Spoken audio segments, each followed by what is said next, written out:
walk this earth like a god. You scared? What? You scared? What? You scared? What? Kicking in the door, I make them bitches hit the floor for keys. Yeah. Travis got it here, and I'm back with some more boxing. Danny Garcia done finally announced his next cherry pick, and he's going to be fighting Samuel Vargas, a fighter who has fought all bums his entire career. He's never done anything. He's never been a world champion. He's lost twice, been knocked out once. Guess who he's been knocked out by? He got knocked out by Errol Spence in 4 rounds. Guess what? Errol Spence was told by Danny Garcia that he need to pay his dues. You know, he need to work himself up. And then Danny Garcia ran and fought a fighter that Errol Spence has already knocked out. So, when you fight this fucking bum, if you don't knock him out sooner than 4 rounds, then that's going to be another statement for Errol Spence. Because Errol Spence already done knocked out Bundu, who Thurman went the distance with. He done knocked out Algieri, who Pacquiao went the distance with. If Danny Garcia go the distance with Samuel Vargas, it's going to be like Errol Spence knocked out Samuel Vargas, who Danny Garcia went the distance with. Motherfucking cherry picking like a motherfucker. Andre Berto said Danny Garcia refused to sign the contract. Refused. Didn't want to fight him. You ducked Andre Berto, bro. How many fucking losses do Andre Berto got, man? He was getting outboxed by that dude that he fought right before he fought Mayweather. You know what I'm saying? He just came back and scored the knockout, but he lost 5 rounds straight to that motherfucker. You don't think you could have outboxed Berto? Yeah, he got some power, man. But damn, his boxing ability is kind of whack. It's kind of suspect, to say the least. But he's still a big name. I think Danny Garcia could have won that fight. You know, Berto might have been able to land a shot, but maybe not, man. I would definitely expect Danny Garcia to win that fight. It would have been a bigger fight. It would have sold more tickets. I'm pretty sure Danny Garcia would have made more money fighting Andre Berto than fighting Samuel Vargas. But this the dude that he done chose to fight. Fucking alien. All them fucking toes and shit, man. This motherfucker got 6 hairy toes on each foot. What type of motherfucker got 6 toes? That shit look nasty as fuck, man. Don't ever take your fucking shoes off in public again in your motherfucking life. You did that shit on NBC before you fought Paulie. And then the lady called you out. You know what I'm saying? She brought it up. I think that was Rosie Perez y'all was getting interviewed by. And she brought it up and asked you, could she see it? And he took his shoe off with no fucking problem and put his ugly ass foot on the table. Don't ever do that fucking shit again.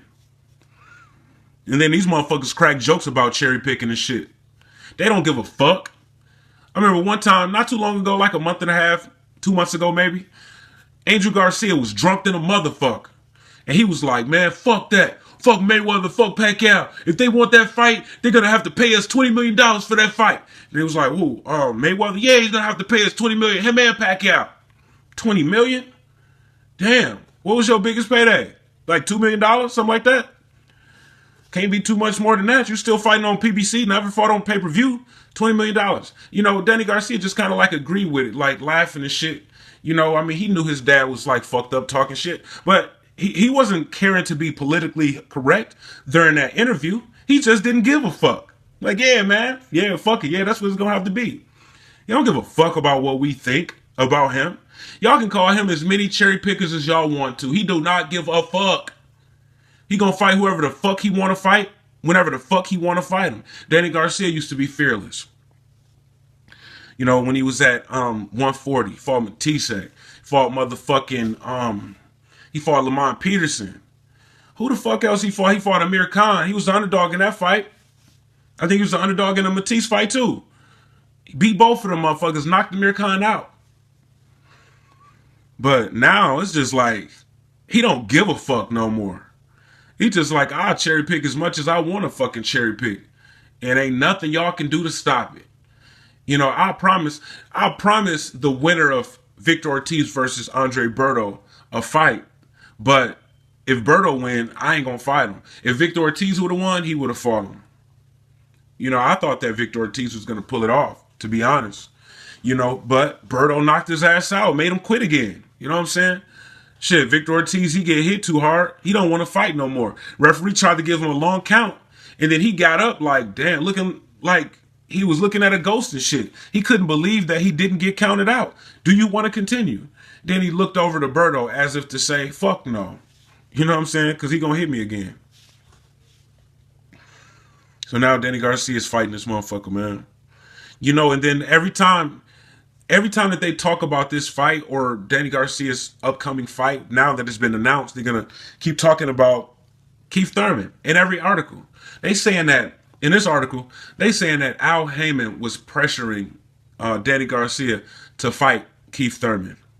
You know, so most likely we're going to see that fight next in early 2017. Since when has Al Heyman ever been known to pressure any of his fighters to fight another top fighter? He protects them from each other and overpays them, which is a problem.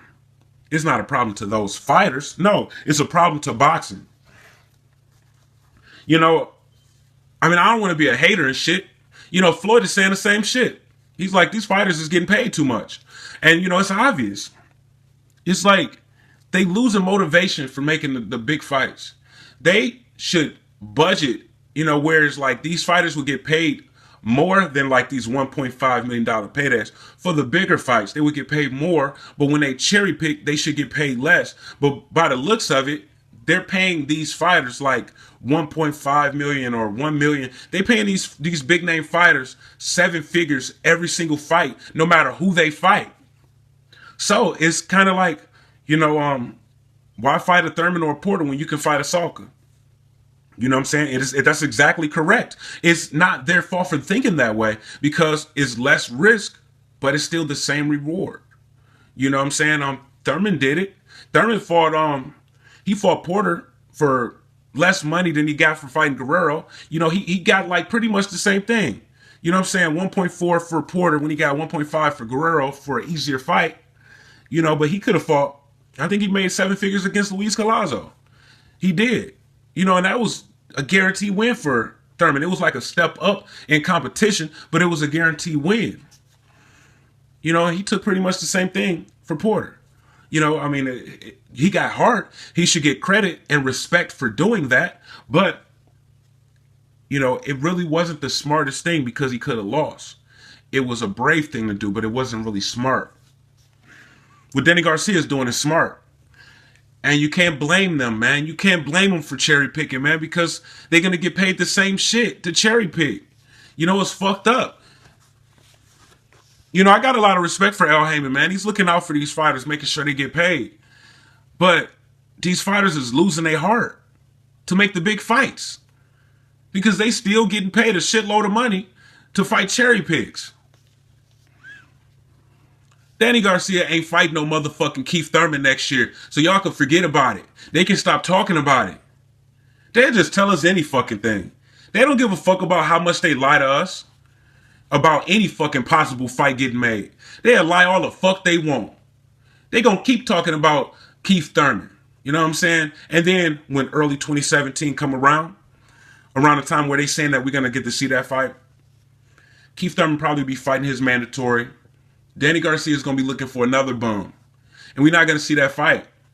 That's how they do. They don't give a fuck about lying to us, lying to boxing fans, man. But, you know, fanboys love to defend these motherfuckers no matter what. It don't matter what the fuck they do. Fight a bum. You know, a lot of motherfucking Danny Garcia fans, they know he cherry picking. They just like, well, fuck it. He's a cash cow. He is the biggest name at 147 out of the active fighters, not including Manny Pacquiao. Manny Pacquiao is on his way out, and he was retired for a while, but he decided to come back. So besides Manny Pacquiao, out of the PBC guys, Danny Garcia is the biggest name. He sold the most tickets. He generate the highest ratings. He consistently gets, you know, over 2 million viewers per fight. Consistently, not just a spike here and then a low rating fight there. He consistently get those ratings, and he can sell thousands and thousands of tickets, man. So, you know, it's be like, well, he can do whatever the fuck he want to do, which is true. It is very true. You know, you don't get much props for these fights that you're making, but yes, yeah, you can fight cherry picks and you can sell tickets and generate ratings. because you're still going to get paid for it. It's still going to be a big fight. You know, the sport of boxing is fucked up right now, man. It's like fighters get paid more nowadays, but they got less heart because of it. So it gets to the point where you be like, damn, I wish these fighters didn't get paid as much. You know, so we would get more fights that we want to see. Because at the end of the day, man, we boxing fans. We just want to see good fights. That's it. You know, I understand when people be like, I don't give a fuck about all that shit. I just want to see the fight. That's exactly how I feel. But this is the reason, man. You know, so many fucking reasons that fighters can make up to duck fights. And there's so many good reasons that fighters can make up, you know what I'm saying, to justify not fighting a fighter. You know, I don't know what Danny Garcia is going to get paid for fighting, who's this guy? Samuel Vargas. Vargas sounds like a Hispanic name. So what is it? I mean, if he's Mexican, what is it going to be like? Puerto Rico versus Mexico? They can sell it like that. But either way it go, Danny Garcia is a big name. It's going to generate a lot of ratings. It's going to still sell a lot of tickets. He's going to do it in Philly. They're going to attach some kind of charity to it. It's going to say, you know, raise some money for charity. You know, give people another reason to support the fight.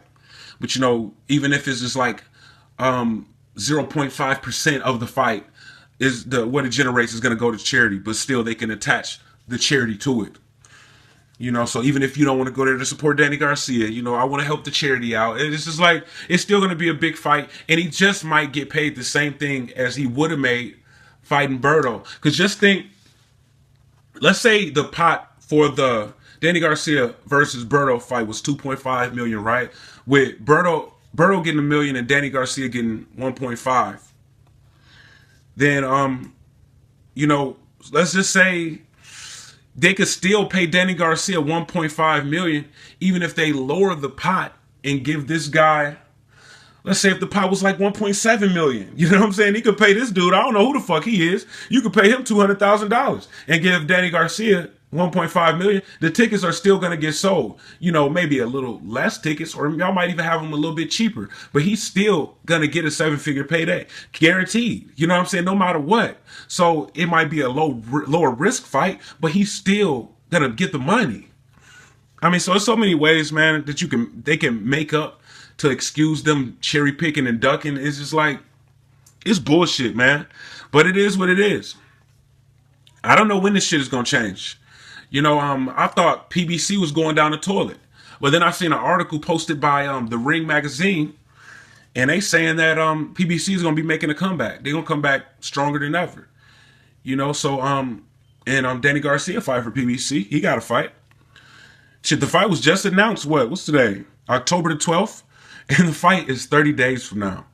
That's how you know you're fighting a bum. Because there is no elite fighter, A-level fighter, maybe even B-level fighter that has a name who's going to, like, accept the fight 30 days out.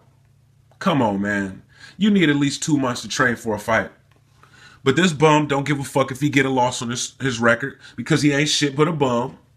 You know, and it won't be held against him because everybody's going to know he was a bum compared to Danny Garcia.